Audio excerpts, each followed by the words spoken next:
Hi అండి. అందరూ ఎలా ఉన్నారు? బాగున్నారా? మీరు బాగుండాలని నేను కోరుకుంటున్నానండి.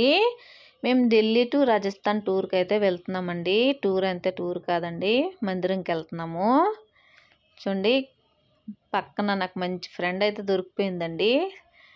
తన హస్బెండ్‌కి వేరే కూర్చోబెట్టారు. నాకైతే తన పక్కన కూర్చోబెట్టారనమాట. చాలా మంచిది. మంచిగా మాట్లాడుకుంటూ ఢిల్లీ నుంచి 10, 11 అవుద్దండి బస్సు బయలుదేరుద్ది. నెక్స్ట్ మధ్యలో 1 అయిందండి. ఒక హోటల్‌లో స్టే చేశారు. అంతే, అక్కడ ఆపారండి. ఆపేసి ఎవరెవరు ఏం తెచ్చుకున్నారో తినడానికి. నేనైతే పన్నీర్ పరోటా, నెక్స్ట్ పన్నీరు, ఆలు మటర్ కర్రీ చేసుకొని తీసుకొచ్చాను. అందరైతే ఏమేమి తీసుకొచ్చారో అందరు షేర్ చేసుకుంటూ మరీ తినేస్తున్నారనమాట. నాకైతే పన్నీర్ ఎక్కువగా నచ్చదండి.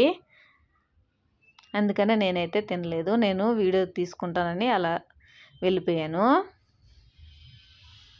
చూడండి, కుందేళ్ళు అయితే భలే ఉన్నాయి కదా, హోటల్లో పెంచుకుంటున్నారండి. ఇక్కడ పార్క్ ఉంది, అన్నీ ఉన్నాయి పిల్లలు ఆడుకోవడానికి. నెక్స్ట్ కార్లు, చిన్న చిన్న కార్లు అన్నీ భలే పిల్లలు ఆడుకోవడానికి అయితే చాలా బాగున్నాయి పార్క్ లాగా. చూడండి, నేనైతే ఉయ్యాలలో అలా కూర్చొనేనమాట. నా పక్కన ఒక ఆవిడ వచ్చి కూర్చొని హాయ్ చెప్తుంది. నేను యూట్యూబ్లో వీడియోలు తీస్తుంటాను. అంటే ఒక హోటల్లో నెక్స్ట్ అలా అక్కడ అన్నీ అయిపోయాక హోటల్కి వెళ్ళిపోయి కొద్దిగా రెస్ట్ తీసుకొని స్నానాలను చేసి మళ్ళీ గుడికి అయితే బయలుదేరిపోయాము. చూడండి, సలాసలం బాలాజీ గుడి అండి. అంతే, ఇక్కడ బాలాజీ అంటారు. మన సైడ్ అయితే హనుమాన్ మందిరం అంటారు కదా, ఇక్కడైతే బాలాజీ మందిరం అంటారు. చూడండి, అందరూ అయితే బయలుదేరిపోయి రెడీ అయిపోయి వెళ్ళిపోయారనమాట మందిరానికి. లైన్ అయితే చూస్తుంటే చాలా పెద్ద లైన్ అండి. మాకైతే 2 గంటల్లో వచ్చింది నెంబరు. గుడి అంటే సరదా కదండి, జై శ్రీరామ్ అనుకుంటూ. హనుమాన్ మందిరం అయితే హనుమాన్కి ఎక్కువ అనరు కానీ జై శ్రీరామ్ అనే అంటారు. చాలా అంతే మనసుకి తృప్తిగా ఉంటుంది, అంత బాగా అంటారు అందరూ. మా ఆయన అయితే మరీను ఎక్కువగా గొల్లు పెట్టుకుంటూ మరీ జై శ్రీరామ్ అనుకుంటూ, చూసారా ఎలా గొల్లు పెట్టుకుంటున్నారో. మా ఆయనదే అక్కడ ఎక్కువగా వాయిస్ ఉంది. చూడండి, గుడిని అయితే చూడండి, హనుమాన్ని దర్శించుకోండి, బాలాజీని. నెక్స్ట్ బాలాజీని దర్శించుకున్న తర్వాత ఈ చెట్టు దగ్గర అయితే కొబ్బరికాయ అందరు కట్టుకుంటున్నారండి.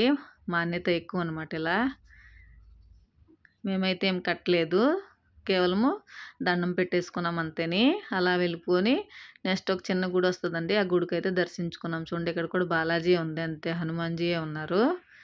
ఈ పాదాలను అయితే రాముడి పాదాలనే నేను అనుకుంటున్నానండి, నాకైతే తెలియదు పూర్తిగా. నేనైతే ఫస్ట్ టైం వచ్చానమాట. అందరు దర్శించుకున్న తర్వాత ప్రసాదం అయితే మనమే తీసుకోవాలి, వాళ్ళైతే ఎవరు. చూడండి, కొద్దిగా తీసుకొని చూడండి, ఈ చట్నీ అని చెప్పాను కదండి, అందరు కొబ్బరికాయలను అయితే అలా చున్నీలతో కట్టేసుకున్నారు. మా ఆయన తక్కిన వాళ్ళందరూ కూర్చొని హనుమాన్ చాలీస అయితే చదువుకుంటున్నారు. హనుమాన్ చాలీస చదువుకున్న తర్వాత వెళ్ళిపోయామన్నమాట. అక్కడి నుంచి వెళ్ళిపోయి నాకైతే ఈ లడ్డూలు అంటే చాలా ఇష్టం అండి, భలే ఉంటాయి. పూరా అంతా నెయ్యితోనే చేస్తారు, చూసారా భలే ఉన్నాయండి. తీసుకొచ్చారు, మరి డబ్బులు ఎంతో నాకైతే తెలీదు. మేమైతే 1 కేజీ తీసుకున్నాం అనమాట. వీడియో నచ్చితే లైక్, షేరు.